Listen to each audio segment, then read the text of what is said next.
쉽게 얘기해서 창세기 3장에서 사단이 인간과 하나님의 사이를 갈라놓음으로써 모든 불행이 시작되었어요.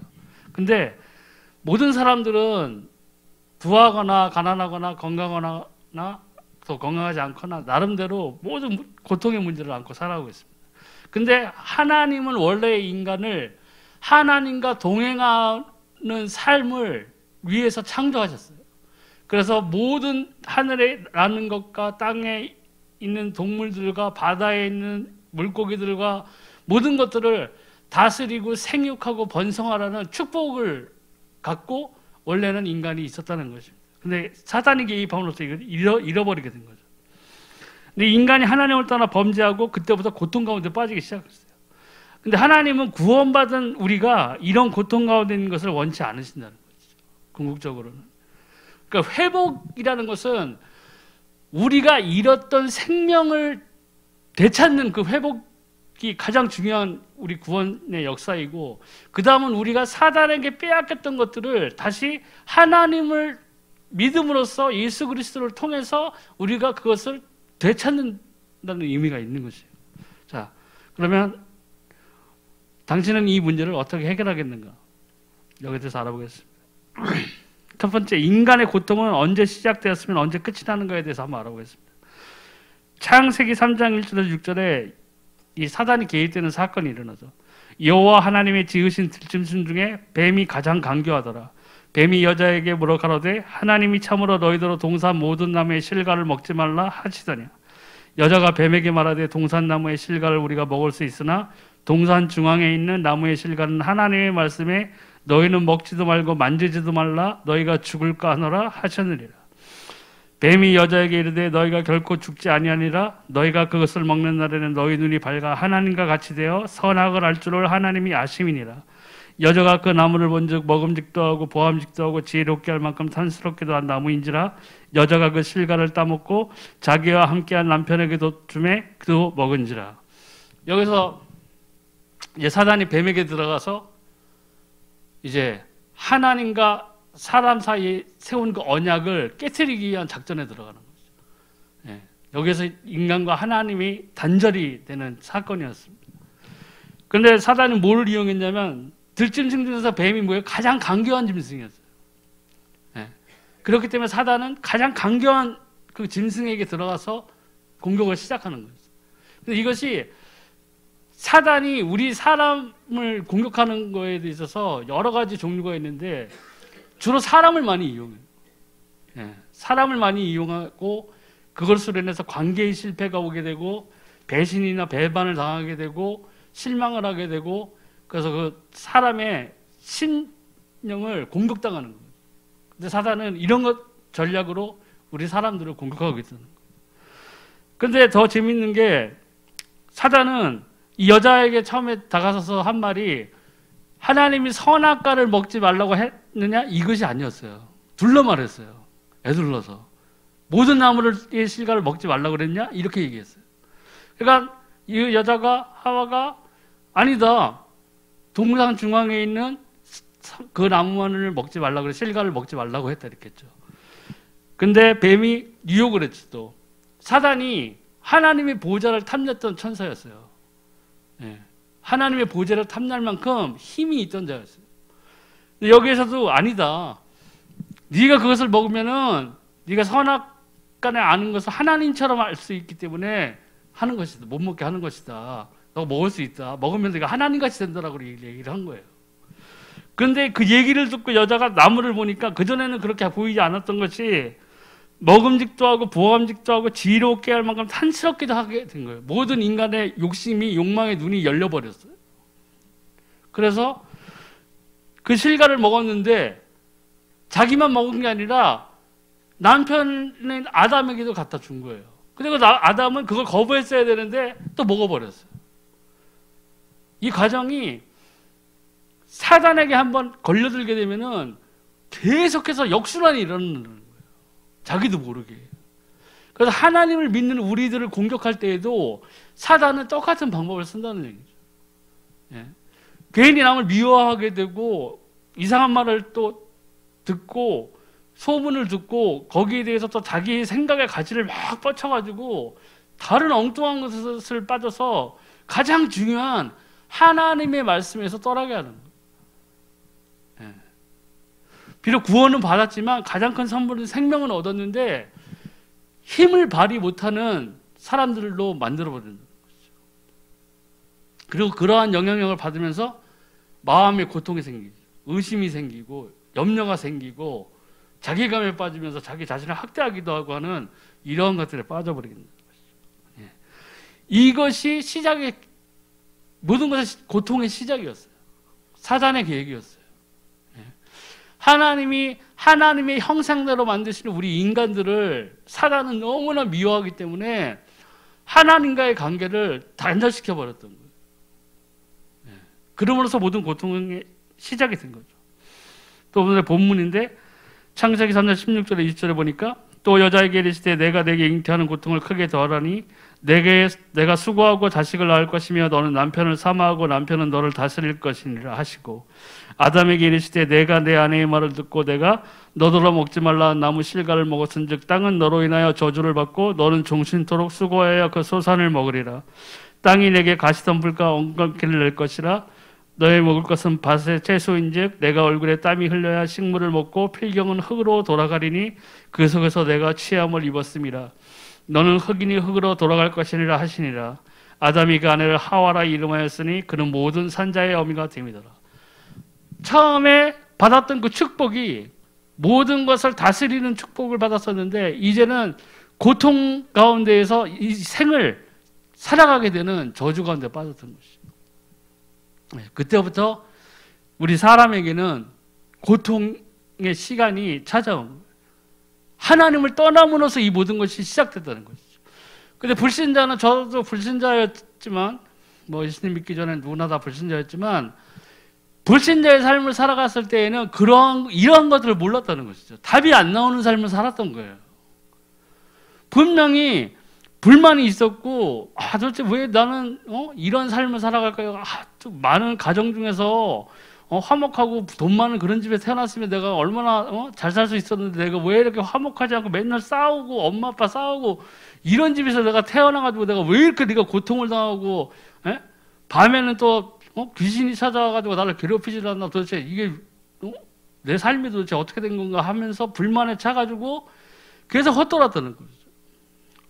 왜냐하면 이걸 몰랐기 때문이었어요. 그래서 제가 예수님을 딱 만나고 이 복음을 알았을 때 답이 내려졌어요.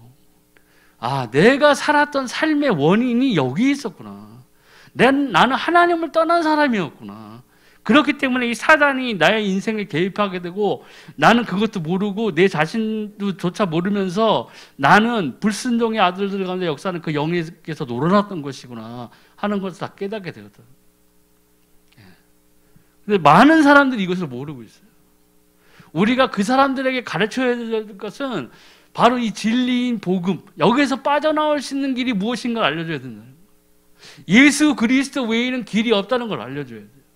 당신이 그렇게 불만에 차 있고 당신이 지금 고통스러운 순간이 연속이고 당신이 도대체 왜 나의 삶은 이렇게 된 것인가 하는 것에 대해서 고민하고 있는데 그 모든 문제의 답은 그리스도이다. 예수 그리스도라는 것을 알려줘야 된다. 그게 전도의 시작이에요. 전도의 목적이에요. 그 사람의 삶에서 독이 되는 부분을 깔끔하게 제거해줘야 돼요. 어설프게 빨간 약 바르는 게 아니라 됐어. 빨간 약이면 됐어. 모든 거 소속됐어. 이게 아니라 진짜 심장을 찌르는 말을 던져줘야 돼요. 그 말이 뭐냐? 예수가 그리스도 되신 거거든요. 살아있을 때의 고통으로만 끝나면 다행인데 누가복음 16장 19절에 30절 부자와 나사로 얘기가 나오죠. 더 큰 문제는 많은 사람들이 나는 죽으면 모든 게 끝이다. 내 마음대로 살 거야. 이런 식으로 살아가요. 무신론자들은 나를 심판할 자가 없다고 생각하기 때문에 막 사는 거예요. 누구 세상에 신이 어디 있어? 살 때 화끈하게 살다 가는 거지. 내 마음대로 사는 거지. 남을 짓밟건 뭐건 내가 잘 살아야지 되는 것이지 하면서 막 산다고요. 근데 중요한 건 성경에는 분명히 말씀이 나와 있죠. 사람이 한 번 태어나서 살다가 죽는 것은 정해진 일이라고 그랬어요. 근데 죽은 다음에는 심판이 있다는 거지. 근데 이것을 모르고 살아요. 눈 가리고 그냥 앞만 바라보면서 달려가는 경주마 같은 삶을 살고 있다. 근데 경주마는 경기가 끝나면 마구간으로 돌아가지만 사람은 죽으면 하나님 앞에 서게 돼 있다. 믿지 아니하면 생명이 없으면 지옥 가는 거예요. 30년, 50년이 아니에요. 영원한 벌에 처하게 된다. 그 두 번째가 인간의 고통은 왜 시작되는가? 아까 창세기 3장에서 나오는 것 같이 일정에 이 뱀이 유혹하는 이 사건이 일어나는 것이죠. 네. 그런데 이 선악과를 먹어서 하나님을 떠난 결과로 뭐가 되었느냐? 요한복음 8장 44절에 보니까 너희는 너희 아비 마귀에게서 났으니 너희 아비의 욕심을 너희도 행하고자 하느니라. 저는 처음부터 살인한 자요 진리가 그 속에 없으므로 진리에 서지 못하고 거짓을 말할 때마다 제 것으로 말하나니 이는 저가 거짓말장이요 거짓의 아비가 되었음이니라. 아멘. 나도 모르게 이 마귀에게 속해진 삶을 살고 있다는 거예요. 영적으로요. 그러니까 고통을 당할 수밖에 없어요. 종교에 빠져보기도 하지만 그 종교는 사람이 만든 거예요. 그래서 종교는 내가 뭘 행해야만 나에게 뭐가 돌아온다고 생각한다고요. 심지어 뭐 좋은 거 낙원을 가고 청당을 가고 막 이렇게 얘기하잖아요. 거기서 지옥을 얘기하는 데가 있어요. 종교도 지옥이 있다고요. 그런데 그것을 구분하는 것이 뭐예요? 선을 행하라. 좋은 일하면 뭐 윤회설로 하면 내세에는 좋은 것으로 사람으로 태어나고 네가 나쁜 짓을 많이 하면은 뭐 벌레로 태어나고 뭐 이런 식으로들 얘기한다고요. 쏙 빠져 있는 게 뭐냐면 영원한 벌이 이르는 거예요. 생명이 없기 때문에 종교 자체는 거짓을 말할 수밖에 없어요. 종교는 사람이 무엇을 행해야만 되지만 우리가 믿는 신앙은 하나님이 인간이 할 수 없는 일들을 다 해놓으신 거예요. 인간으로서는 아무리 양의 피를 삐리고 뭐 비둘기의 배를 갈라서 번제를 드리고 뭘 해봐도 양, 소 뭐 다 잡아봐도 안 된다는 걸 하나님은 이미 아담과 하와 단둘이 있을 때 이미 아셨어요. 그래서 여기 타락의 사건도 나오지만 하나님께서는 여인의 후손이 올 거라는 분명한 언약을 주셨다고요. 니네들로서는 할 수 없으니까 내가 개입하겠다는 거예요. 하나님이 스스로 구원을 역사를 이루시겠다고 하는 언약을 주셨다고요. 그 언약 그대로 예수님께서는 이 땅에 오셨어요. 그리고 십자가에서 피 흘리셨어요. 우리를 위해서. 그리고 예수님 뭐라고 하셨어요? 십자가에서 내가 다 이루었다고 했어요. 하나님이 다 해놓으신 것을 우리는 믿기만 하면 돼요. 종교와 우리의 차이는 어마어마하게 큰 거예요. 우리의 이 믿음의 고백으로 인해서 우리가 구원을 받은 거예요. 생명을 받은 거예요. 어마어마한 하나님의 사랑인 것이죠. 그런데 하나님을 모르고 예수 그리스도를 모르는 상태에서 제가 그 불신자의 삶을 보니까 딱 이런 거예요. 속고 살았다는 거예요.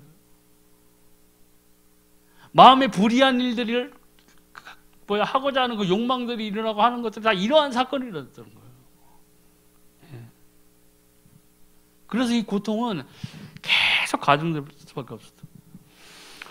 또 너희의 허물과 죄로 죽었던 너희를 살리셨도다. 그때에 너희가 그 가운데서 행하여 이 세상 풍속을 쫓고 공중의 권세 잡은 자를 따랐으니 곧 지금 불순종의 아들들 가운데 역사하는 영이라. 에베소 2장 1절 2절. 이 고통이 계속되는 것은 뭐냐면 불순종의 아들들 가운데 역사하는 영에 또 속해 있었다는 거예요. 그러니까 사단에게 속고 계속 살아가는 거예요.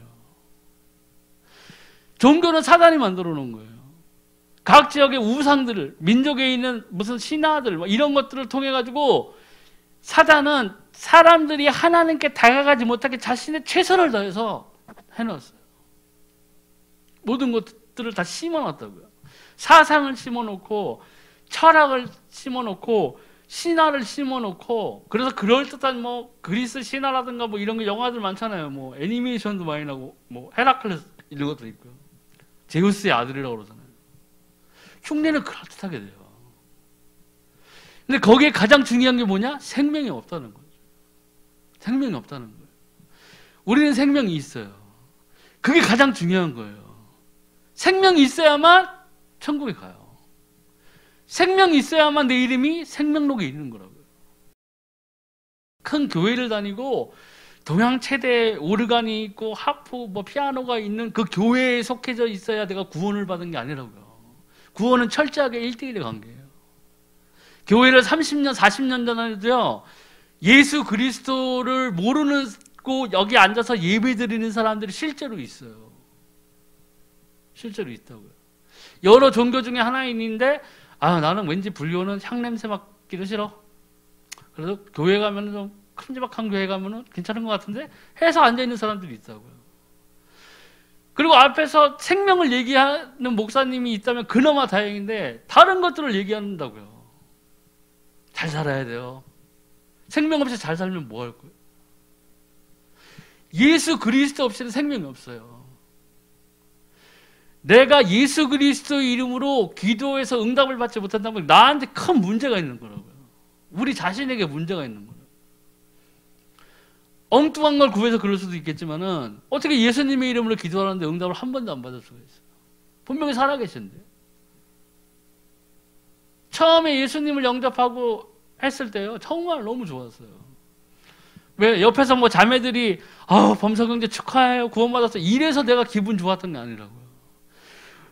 읽어도 깨닫지 못하던 구절들을 읽으면은 그것이 정말 살아있는 하나님의 말씀으로 나에게 다가왔고, 내가 주 예수 그리스도 이름으로 기도하면은 나에게 응답이 왔다는 거예요. 나를 그렇게 중고등학교 때 괴롭혔던 귀신이 나를 떠나갔어요. 하나님이 그 증거들을 보여주시기 시작했다고요. 방언을 받았어, 기도도 오래 할 수 있게 하셨고, 나의 어떠한가 상관없이, 나의 환경과는 상관없이 주 예수는 그리스도시요. 내가 가진 무엇으로 기뻐하는 게 아니고, 내가 가진 지위로 즐거워하는 것이 아니고, 우리는 주 예수 그리스도만 생각해도 기뻐해야 돼요. 감사가 나와야 된다고요. 그것이 초기 그리스도인들의 삶이었다. 요새 왜 이렇게 우리 크리스찬이라고 불리는 사람들이 밖에 나가면 개독교 소리 듣고 사람들의 손가락질 받고 하는 것들이 이런 것들이 사라졌어요. 참 예수 그리스도만 생각해도 정말 감사합니다. 하나님, 정말 하나님 살아계십니다. 내 사는 모양을 보면 남들이 그렇지 않게 생각할지 몰라도 하나님 분명히 살아계십니다. 예수가 그리스도십니다. 이 고백으로 감사하며 기뻐하며 살 수 있어야 된다. 또 하나님이 나사렛 예수에게 성령과 능력을 기름 붓듯 하셨음에 저가 두루 사니시며 착한 일을 행하시고 마귀에게 눌린 모든 자를 고치셨으니 이는 하나님이 함께 하셨습니다. 사도행전 10장 38절 아멘. 여기서도 병을 고치시고 했던 것들이 무엇으로 표현됐나요? 마귀에게 눌린 자들이었어요. 불신자들은 지금도 어마어마한 고통 가운데 시달리고 있어요. 이사도 마음대로 못 가요. 날 잡아야 돼요. 냉장고 안에도 부적 붙여놔야 되고, 문지방 위에는 지붕 밑에서는 북어대가리가 돌아야 되고, 빨간 것이 이런 것들이 침대 머리맡에 들어가고 베개 밑에 들어가 있어야 안심하고 잠을 자는 존재들이에요. 우리는 그래요? 성경책 없으면 불안해. 베개 밑에 넣고 자. 이래야 돼요? 성경책을 들고 나가야 벼락 안 맞을 것 같으세요? 그런 건 아니잖아요. 우리는 그런 건 상관없어요. 생명이 있다는 것은 사실은요, 내 육신이 어떻게 되든 괜찮다는 거예요. 죽는 게 두려우세요? 저는 어렸을 때부터 그런 거를 되게 두려워했었어요. 귀신에 중학교 때 이렇게 시달리고 그래서인지 몰라도, 노스트라다무스가 1999년에 막 지구가 멸망한다는 얘기를 국민학교 때 들었거든요. 막 계산을 해봤어요. 야, 99년도면 진짜 나 몇 학년이야? 몇 살이야? 그랬더니 19살인가? 그러더라고요. 야, 나 장가는 못 가겠구나. 억울하다, 야, 99년도면 장가도 못 가네. 그러면서 그날이 다가오면 다가올수록 두렵더라고요. 그렇게 살고 있어요. 겉으로는 좋은 차를 타고 좋은 양복을 입고 사람들에게서 부러움을 사는 그런 대상일지 모르지만 그 사람들이 속사정으로 들어가 보면은요, 아니에요. 왜 그럼 부자인 사람들, 유명한 팝스타, 연예인들의 자살을 왜 하겠어요? 왜 하겠어요, 그 사람들이? 우리가 보면 되게 행복할 것 같은데. 엄격히 얘기하면, 정확히 얘기하면 하나님을 떠난 그 삶 자체에는 행복이 있을 수 없어요. 하나님이 인간을 지으실 때 생명을 불어넣으셨죠. 하나님과 함께해야만 행복한 존재인 거였어요. 천사가 하나님의 명령하에서 지도 아래에 있을 때는 천사지만 하나님을 떠난 상태에서는 뭐가 됐어요? 마귀예요. 악한 존재라고요. 인간도 마찬가지예요. 하나님을 떠나서는 행복한다는 것 그 자체가 착각이에요. 정신병이에요, 사실은. 1년으로 평생에 진짜 한 1년의 기간만큼 행복했던 시간이 있었으면 그것도 많은 거라고 생각해요, 저는. 나중에 돌이켜. 안 그래요. 사람들은 이걸 모르고 있어요. 그러니까 고통 가운데 해결할 수가 없는 거예요. 자, 그럼 이것이 어떻게 해결되었는지 한번 보시면 돼요. 죄를 짓는 자는 마귀에게 속하나니 마귀는 처음부터 범죄함이니라. 하나님이 아들이 나타나신 것은 마귀를 멸하려 하심이니라. 요한일서 3장 8절. 예수 그리스도께서 이 땅에 오셔서 한 일 중에 뭐예요? 마귀를 멸하신 거예요. 마귀의 권세를 짓밟으셨어요. 그렇기 때문에 우리가 성경에 나와 있듯이 강한 자의 손에서 빠져나오려면 더 강한 자가 그 강한 자의 손에 있는 것들을 빼앗아 와야 돼요. 하나님이 그렇게 하신 거라고. 그리스도의 직분 가운데 하나가 왕이잖아요. 선지자의 직분으로 오셨고 대제사장의 직분으로 오셨고 왕의 직분으로 오셨어요. 왕이 하는 일이 뭐예요? 그 백성을 보호하는 일이었어요. 근데 예수님께서는 그 일을 행하셨어요. 심지어 부활하시면서 사망의 권세도 깨트리셨다고요. 사망의 권세가 깨트려져야 우리가 부활할 수 있거든요. 생명을 부활시킬 수 있잖아요. 예수께서 가라사대 때 내가 곧 길이요 진리요 생명이니 나로 말미암지 않고는 아버지께로 올 자가 없느니라. 요한복음 14장 6절입니다. 이게 바로 그리스도의 직분을 얘기하신 거예요. 하나님께로 이르는 길을 선포하러 오신 선지자셨고 한 번의 죽으심으로 피 흘리심으로 우리 모든 인간의 인류의 죄를 씻으시는 대속자인 대제사장의 직분을 오셨고 마귀의 일을 멸하러 오신 왕의 직분으로 오셨다는 거예요. 또 보면 그리스도께서도 한 번 죄를 위하여 죽으사 의인으로서 불의한 자를 대신하셨으니 이는 우리를 하나님 앞으로 인도하러 하심이라. 육체로는 죽음을 당하시고 영으로는 살리심을 받으셨으니 베드로전서 3장 18절. 여기서 나와 있듯이 우리는 이 예수 그리스도로 인해서 이 모든 것들에서 해방된 거예요. 사단에게 얽매이고 사단이 뿌려놓은 저주의 그 씨앗을 우리는 벗어나지 못했어요. 팔자에 빠져 있고 운명에 빠져가지고 스스로 나는 안 돼, 내 주제에 점쟁이 찾아갔더니 점쟁이가 너 죽는다 하면은 발발발 떠는 거예요. 실제로 맞아요. 그게 100% 안 맞으면은 아무도 안 믿었을 거예요. 여지껏 믿는 사람이 있잖아요. 저희 엄마도 형편이 안 좋고 하니까는 답답하니까 막 찾아간 거거든요. 우리 이모 손잡고. 그래서 예수 믿고 내가 하나님의 자녀가 됐을 때 우리 엄마가 내 점을 보러 갔어요. 내가 너 점 보는 거 굉장히 싫어하거든요. 그러니까 나한테 얘기를 안 하고 몰래 갔어요. 그리고 보고 와서 내 앞에서는 얘기를 안 해요. 근데 갔다 왔는데 점쟁이도 철학으로 보는 사람이 있잖아요. 뭐 문자풀이 이름 써가지고 뭐 사주팔자 뭐 사주단지인가 뭐 이런 거 하면서 하는 거는 방정식이기 때문에 대입을 하면은 결과가 나오기 때문에 결과가 나온다고요. 근데 귀신의 영으로 보는 사람들이 있어요.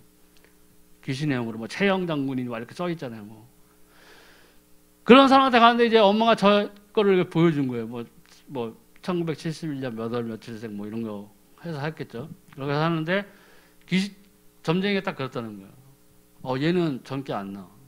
왜요? 얘는 하나님 믿는 사람이에요. 얘는 안 나와. 엄마가 그 얘기를 나한테 하는 거예요. 네가 뭐 예수 믿는다더니 진짜 믿나 보다. 왜 그랬더니 이 얘기를 하는 거예요. 사실 내가 오늘 점을 보러 가는 거예요. 내가 왜 그 점을 왜 또 보러 갔어? 했더니 그런 얘기를 하는 거예요. 실질이에요. 살아계시다고요. 내가 이 성경에 나와 있듯이 마음으로 믿어 의에 이르고 내 입술로 시인하여 구원이 이른다고 했잖아요. 내가 이 주 예수 그리스도가 그냥 어떤 성인의 한 사람이 아니라 나의 모든 삶의 문제를 해결하시고 나에게 생명을 주신 그리스도인 것을 고백했다면은 우리는 그 즉시 구원받는 거예요. 3년 있다 받는 게 아니라고요. 너 3년 있다 하는 거 봐서 너 3년 동안 주일 성수 안 하면 죽어. 무효. 이게 아니라고. 그 예수님 십자가 옆에 있던 두 강도 중에서 한 명은 예수님을 저주했잖아요. 한 명은 뭐라고 그랬어요? 예수님을 시인한 거예요. 우리는 우리의 죄 가운데 죽어가려나 저분은 죄 없다. 그래서 예수님한테 나를 기억해 달라고 했잖아요. 근데 예수님이 뭐 물어봤어요? 정가 몇 번? 너 하는 거 봐보면 안 되겠네. 이렇게 한 게 아니라고. 그때 예수님이 분명히 말씀하셨죠. 내가 오늘 밤 나와 함께 낙원에 있을 거라고 그랬어요. 구원은 나중에 받는 게 아니에요. 우리의 육신의 몸을 입고 있기 때문에 당장 천국에 올라가지는 못하지만은 내가 그리스도를 주라 시인하였으면은 그 즉시 나에게 구원이 임하는 거라고요. 가짜가 아니라 아유 맨날 목사님 찾아오네. 그냥 다닌다고 해야 되겠다.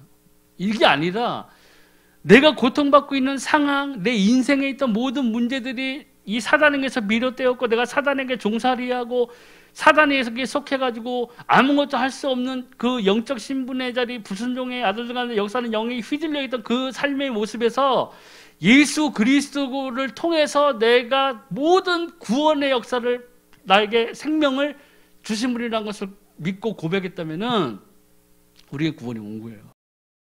이게 돼야 고통의 이 순환의 고리를 끊어버릴 수 있는 거예요. 예수 그리스도를 통해서만. 그러니까 그리스도 예수 외에는 다른 것으로는 이것을 해결할 수 없다는 거예요. 잠시 30만 원짜리 구술해가지고 평안을 좀 얻을 수는 있겠지만 다음에 더 큰 문제가 오면은 50만 원, 100만 원, 1000만 원짜리 구술해야만 이게 해결이 돼야죠. 사단은 계속 속이고 있거든요. 또 그럼 우리의 고통이 어떻게 해결되는가 보면 그가 찔림은 우리의 허물을 인하며 그가 상함은 우리의 죄악을 인함이라. 그가 징계를 받음으로 우리가 평안을 누리고 그가 채찍에 맞음으로 우리가 나음을 입었도다. 우리는 다 양 같아서 그릇 행하여 각기 제 길로 갔거늘 여호와께서는 우리의 죄악을 그에게 담당시키셨어. 이사야서 53장 5절에서 6절에 말씀. 이것이 오실 그리스도를 이사야가 예언한 거예요. 십자가에 달리실 것을 말씀하신 거예요. 예수님께서 말씀하셨죠. 내가 너희에게 평안을 주노니 내가 주는 평안은 세상에 주는 평안과 같지 아니할 것이라고 그랬어요. 근데 저도 그 구절을 예전에 읽고 생각하고 저도 그럼 어떤 평안인가. 근데 실질적으로 우리 주변을 돌아보면 교회 다니는데도 고통스럽게 살아가는 사람들이 있어요. 예. 이 집사는 잘 된다고 간증하는데 나는 뭐야 이런 사람들이 있다고요. 실제로. 근데 잘못 생각해서 그래요. 우리는 평안, 하나님이 주시는 축복 뭐 이런 것들을 다 뭘로 생각하냐? 물질로 생각한다고요.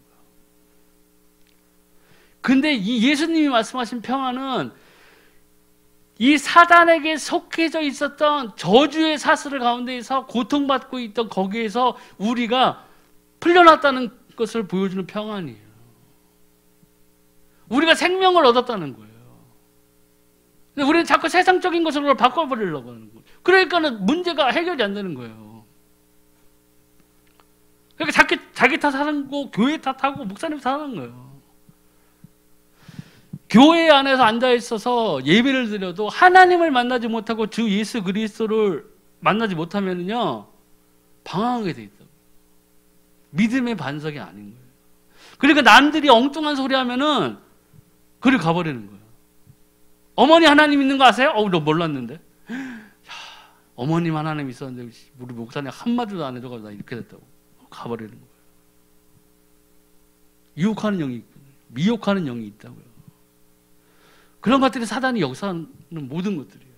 그러니까 고통이 해결되지 않는데 우리의 고통은 이 예수 그리스도를 통해서 우리가 이 고통이 해결되죠. 그래서 실질적으로 제가 아프고 예전에 그랬을 때 그 기도할 때요. 말씀드리지만은 내가 무엇을 놓고 기도해야 되는지 중언부언하게 되고 할 바를 모르고 그랬을 때는요, 제일 좋은 게 이 말씀을 붙잡고 기도하는 거예요. 아플 때는 이 이사야서의 말씀을 붙잡고 기도했어요. 예수 그리스도께서 이 찔리고 상처받고 하셨던 것, 모든 것들이 우리의 나약함, 연약함들을 다 고치기 위해서 아닙니까? 하나님, 이건 하나님이 주신 말씀 아닙니까? 하나님 이 말씀대로 나에게 임하게 해주세요. 기도하는 거. 하나님의 말씀 뭐야? 살아있다고 그랬죠. 운동력이 있다고 그랬어요. 좌우의 날선 어떤 검보다 날카롭다고 그랬어요. 혼과 영감이 관절과 골수를 찔러 쪼개기까지 하셨다고 했었어요. 그게 하나님의 말씀이에요. 분명히 하나님이 주신 말씀입니다.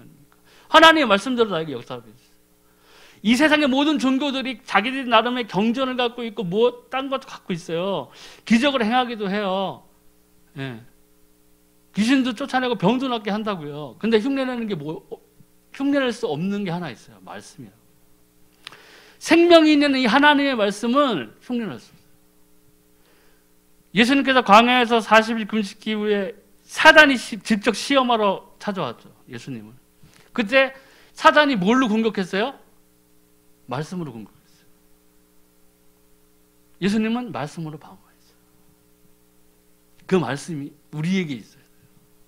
그 살아 움직이는 하나님의 운동력 있는 그 하나님의 말씀이 내게서 나와야 돼요. 그래서 그게 뭐예요? 내게 있는 곳으로 내게 주노니가 되는 거예요. 베드로 사도처럼. 성전 미문에 그 안전병이 앉아 있었잖아요. 다른 사람들이 수없이 지나가면서 그 사람에게 옷도 주고 돈도 주고 밥도 줬을 거예요. 그러니까 그 사람이 부지런하게 그 자리에 안 뺏기려고 계속 일찍 나와 있었을 거라고요. 근데 베드로가 그를 주목하여 봤죠. 그리고 그 사람에게 뭐를 얘기했냐? 옷 주고 돈 주고 한 게 아니라고요. 내게 있는 것으로 내게 주노니 나사렛 예수 그리스도의 이름으로 일어나 걸어라.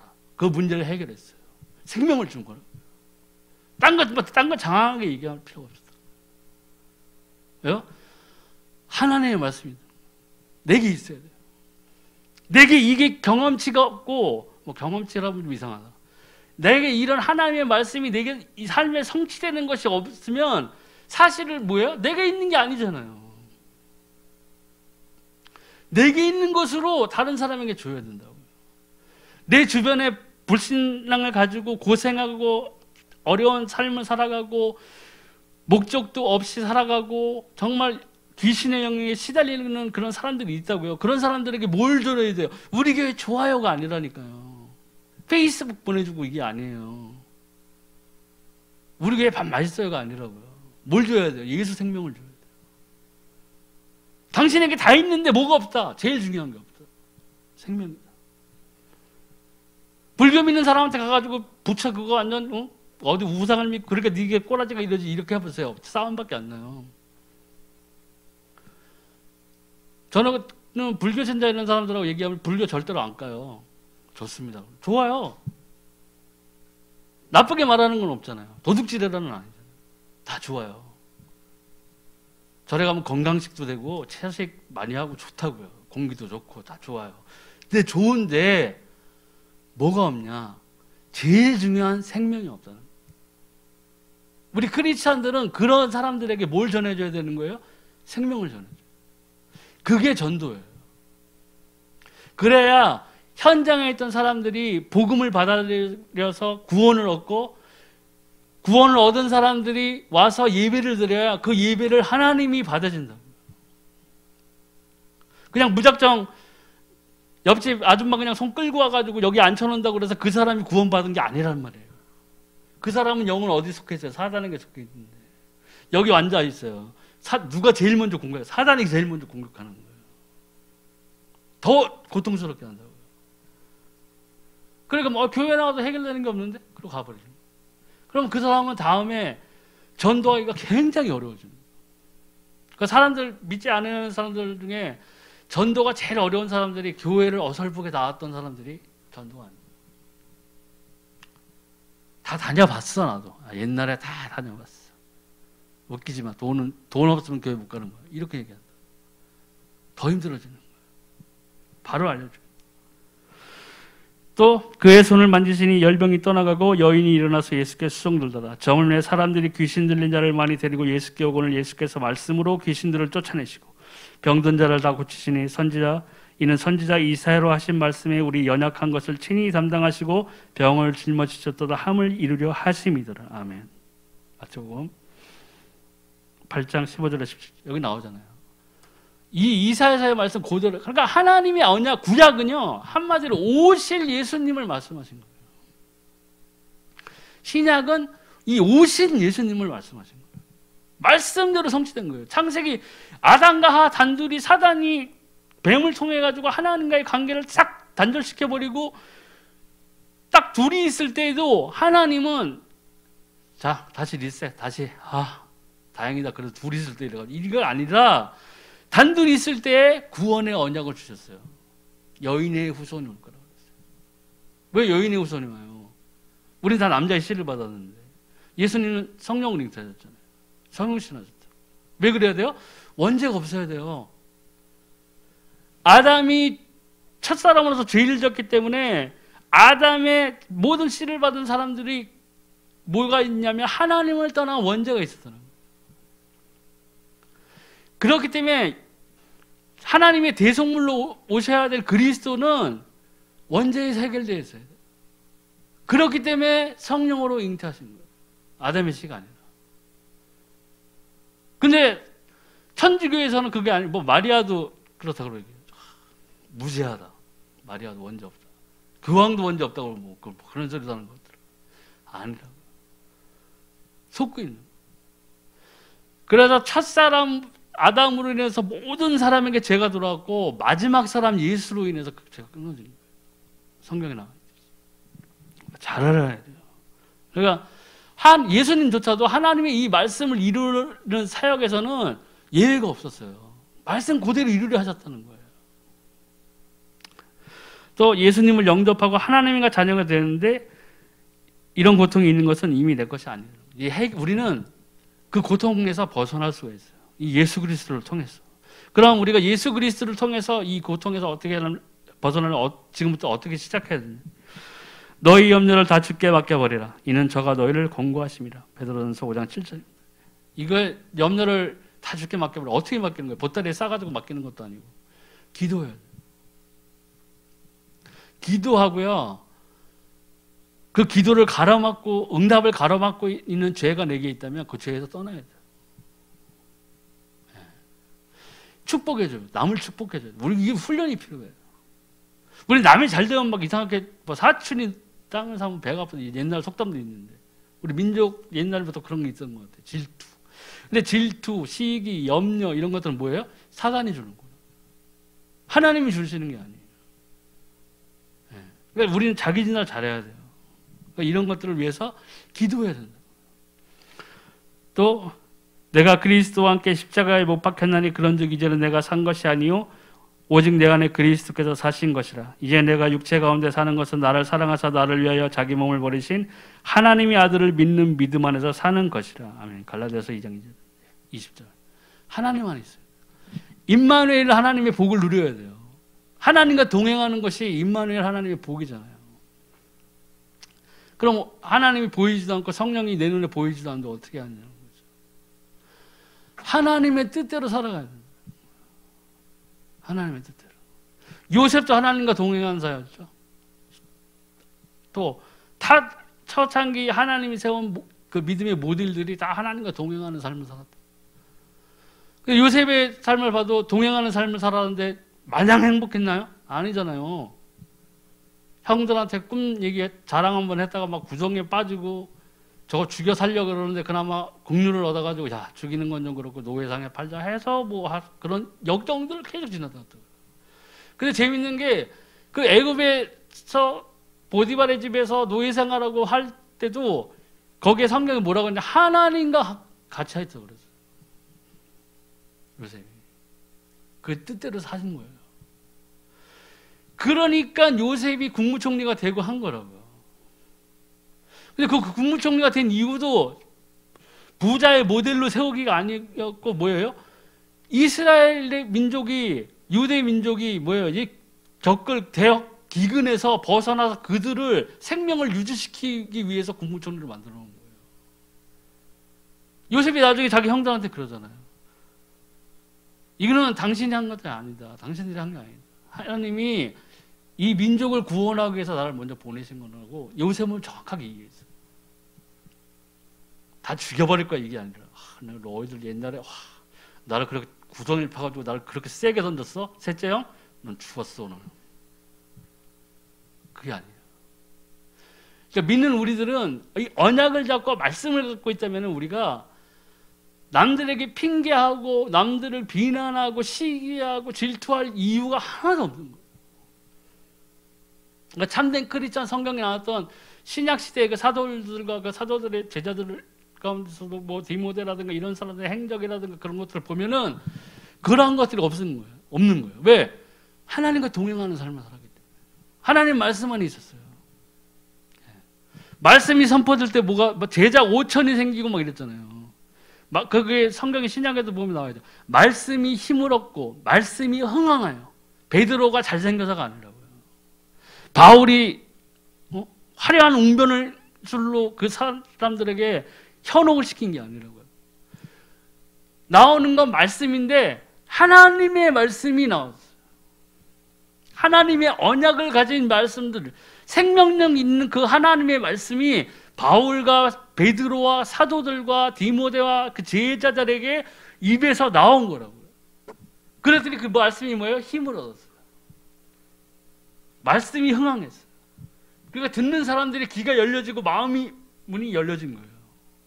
주라 시인할 수밖에 없어요. 더더군다나 유대민족은 모세오경이 통달하는 아주 그냥 그걸로 죽고 못 사는 사람들. 그러니까 막혀있던 눈이 떠진 거예요. 그렇구나. 이 구약에서 얘기하던 그 메시아가 이분이셨구나. 맞다. 예수가 그리스도이시다. 이게 된 거라고요. 우리들이 잘나서가 아니라. 또 사흘 되던 날에 갈릴리 가나에 혼인이 있어 예수의 어머니도 거기 계시고 예수와 그 제자들도 혼인의 청함을 받았더니 포도주가 모자란지라. 예수의 어머니가 예수에게 이르되 저희에게 포도주가 없다 하니 예수께로 가라사대 때 여자여 나와 무슨 상관이 있나이까? 내 때가 아직 이르지 못하였나이다. 그 어머니가 하인들에게 이르되 너희에게 무슨 말씀을 하시든지 그대로 하라 하니라. 거기 유대인의 결례를 따라 두세 통들은 도랑아리 6이 놓여있는지라. 예수께서 저에게 이르시되 항아리에 물을 채우라 하신즉 아급까지 채우니 이제는 떠서 연회장에게 갖다 주라 하심에 갖다 주었더니 연회장은 물로 된 포도주를 맛보고 어디서 났는지 알지 못하되 물도온 하인들은 알더라. 연회장이 신랑을 불러 말하되 사람마다 먼저 좋은 포도주를 내고 취한 후에 낮은 것을 내거늘 그들은 지금까지 좋은 포도주를 두었도다 하니라. 예수께서 이 처음 표적을 갈릴리 가나에서 행하여 그 영광을 나타내심에 제자들이 그를 믿으니라. 요한복음 2장 1절에서 11절의 말씀. 여기에서 나오듯이 예수 그리스도가 나에게 주인이냐, 정말 주님이냐, 이거와 예수님이 나의 생활에 이득이 되고 내 인생이 편해지기 위한 도구가 되는 것이냐는 어마어마한 차이가 있다는 거예요. 근데 이 많은 사람들이 힘들고 어려워지고 교만해지고 신앙 가운데 서 있다고 하면서도 그 삶의 모습에서는 그리스도의 향기를 발견할 수 없는 이유 중에 하나가 바로 이런 것들이에요. 예수님을 믿는데 내가 잘 돼야만 그게 예수님이에요. 내가 잘 돼야만. 일단 내가 잘 되고 봐야 돼. 나는 행복해야 되고 나는 좀 큰 집에서 살아야 되고 이래야 내 직장은 더 좋은 곳으로 돼야 되고 이래야 하나님이 영광받는다고 생각합니다. 완전히 주체가 바뀌어버렸어요. 더 심각한 것은 주일 예배는 계속 나오면서도 찬송 부를 때는 크게 하나님 사랑해요. 나는 초가상간에 살아도 난 예수님만 있으면 감사해요. 기뻐해요. 이런 찬양을 하면서도 밖에 돌아서서 나가가지고 삶의 모습에서는 전혀 그런 것이 없어진다는 거죠. 그러니까 우리는 우리의 삶의 모습을 바꿔야 돼요. 예수 그리스도가 우리의 주인이심을 말로만 하는 것이 아니에요. 말로만. 예수님 저희 주인이에요. 근데 뭐 하려고 하면은 그때는 예수님 잠깐 이건 세상 일이고요. 예수님 이거는 잘 모르시는 분이에요. 지금 2020년인데 그 우물가가 아니라니까요. 여기는요. 이렇게 한다고요. 예수님을 배제시켜버려요. 그래서 일이 잘 되면 자기 영광, 안 되면 누구 탓? 예수님 그때 내가 그렇게 말을 했어도 예수님이니까 나를 말렸어야지. 이렇게 된다. 될 리가 없어요. 원망을 다 그렇게 분출해버리는 거예요. 사단이 제일 좋아하는 전략이에요. 그래서 저희가 생각할 때는 우리가 이 크리스천의 삶에서 남탓, 불만 이런 것들이요 많아진 그 이유 중에 하나가 이 예수 그리스도가 내 주인으로 서 있지 않기 때문에 예수님만 생각해도 기쁘고 감사가 나와야 되고 이 예수 그리스도에 인해서 내가 이 사단과 저주와 멸망 가운데에서 영원한 영벌에 들어갈 뻔했던 나의 이 인생을 생명으로 구원하셨다는 것에 대한 감사가 필요하다. 그것이 있을 때에 우리는 이러한 것들로 다시 힘을 얻고 이 고통 가운데에서 빠져나온 삶에서 멸망 가운데서 빠져나온 삶에서 이제 제대로 하나님과 동행하는 삶을 살 수가 있다는 거죠. 내가 어떠한 거 상관없어요. 나의 잘됨, 부함 이런 게 아니에요. 어차피 천국 갈 때는 아무것도 못 들고 가잖아요. 이미 우리 옛날 조상들도 알아요. 공수래 공수가 보니까 500평짜리 집에 살아도 2평짜리 무덤에 묻히면 끝이에요. 구덩이 파가지고 들어가면 끝이에요. 여기서 하장이잖아요. 요만해. 납고랑. 그러고서 막 사람들 모이면 그러잖아요. 장례장에서. 이렇게 갈 걸 뭘 그렇게 그냥 남들 피곤하게 하고 괴롭히고 이런 생각이 한다고요. 하다못해 사람들의 생각도 그런데 우리가 진리가 있고 우리가 생명이 있는 우리 크리스찬이면은 최소한 수준을 높여야죠. 하나님과 동행하는 삶을 살아야 돼요. 내게 통장 잔고가 늘어나는 그런 것들로 인해서 내가 기뻐하는 게 아니라 내가 그리스도와 동행하고 있구나. 성령이 내 안에 거주하고 계시고 내가 기도하면 하나님이 내게 응답하시는구나. 아멘. 할렐루야. 감사합니다. 이게 돼야 된다. 그러면 그때부터는 어떠한 역경이 오거나 고통이 오거나 했을 때에도 우리가 그것을 극복해 나갈 수 있어요. 승리할 수 있는 거예요. 승리할 수 있는 거라고요. 잠시 고통이 있어서 거기 고통을 맛보고 쓰러지고 좌절하고 퇴보하고 도망치고 숨는 것이 아니라 하나님으로 나와 함께하는 하나님으로 인해서 내가 능히 이길 수 있다는 것을 보여줘야 되고 내 자신이 입증을 해야 돼요. 그것이 뭐예요? 내 삶의 기쁨의 원동력이 되는 거예요. 그래서 이 하나님과 함께하는 증거들이 내게 필요한 가장 큰 이유라고요. 저도 고통의 순간이 있었어요. 슬픔의 순간이 있었다고요. 1년 반인가를 교회 안 나가면서 그냥 살 때도 있었어요. 그런데도 다시 돌아왔을 때 또 사단이 나에게 막 하나님의 말씀으로 공격했어요. 어디 있던가? 신약에 있어요. 한번 하나님의 빛에 참여하였다가 떠난 자들은 다시는 뭐 깨끗함을 받을 수 없다 뭐 이런 구절이 있다고요. 그걸로 내가 교회에 다시 나왔을 때 나를 계속 공격했어요. 이게 누구 말씀? 하나님의 말씀. 오케이? 넌 안 돼. 넌 이 말씀으로 딱 보니까 넌 안 돼. 나를 계속 공격했어요. 그래서 내가 하나님께 기도를 했어요. 하나님, 분명히 이 말씀이 있는 것은 사실이지만 하나님에게 여러 방면의 모델이 있지 않습니까? 제가 이 말씀을 벗어났다가 다시 하나님 안에서 다시 설 수 있는 모델로 저를 세워주세요 하면서 기도를 시작했다고. 그게 안 됐으면 제가 교회에 다시는 못 나왔을 거예요. 자포자기했을 거예요. 근데 이겨냈어요. 그리고 더 중요한 것은 내 어떠한 거는 상관없다는 거예요. 주 예수 그리스도의 그 우리에 대한 구원의 사역은 그 2000년 전에 십자가에서 피 흘리신 그것은 여전히 우리에게 구원이. 내가 삐뚤어졌다고, 내가 낙심했다고 그 피가 흐려지는 게 아니라는 거죠. 그거는 일어설 수 있어요. 그리고 하나님의 말씀으로, 또 하나님의 말씀을 가지고 하나님과 동행하는 삶을 살 때에 우리는 승리하는 삶을 살 수 있다는 거죠.